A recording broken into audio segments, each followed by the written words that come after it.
என் அன்பு தங்கமே, உன் அப்பா நான் உன்னை காப்பாற்றதான் வந்துள்ளேன்.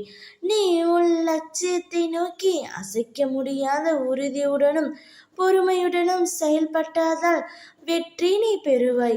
நீ பிறருக்கு செய்யும் தன்னலமற்ற நன்மை என்ற ஒன்றினால் உன்னுடைய கர்மாக்களை நீ கரைந்து போக செய்ய முடியும்.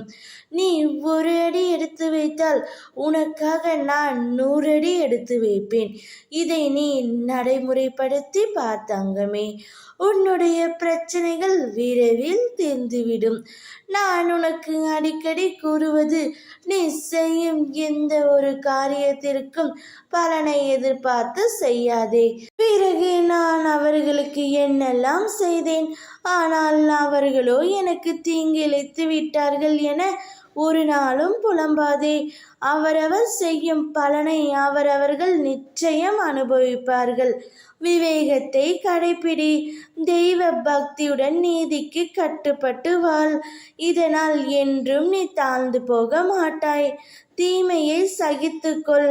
இதனால் பாவ கணக்குகள் ஒவ்வொன்றாக கழிந்துவிடும், ஒரு முடிவுக்கு வந்துவிடும் என்பதை புரிந்து கொள். துன்ப நிலை மாறி இன்ப நிலையை அடையப் போகின்றாய். உன்னை கேலியாக பேசினார்கள், உனக்கான மரியாதையை கொடுக்கவில்லை என வருந்தாதே.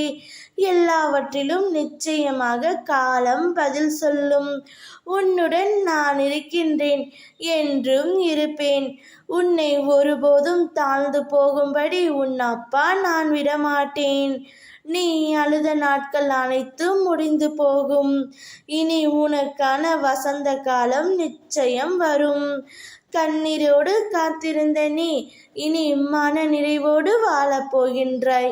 ஓம் முருகா, வேலுண்டு வினையில்லை, மயிலுண்டு பயமில்லை.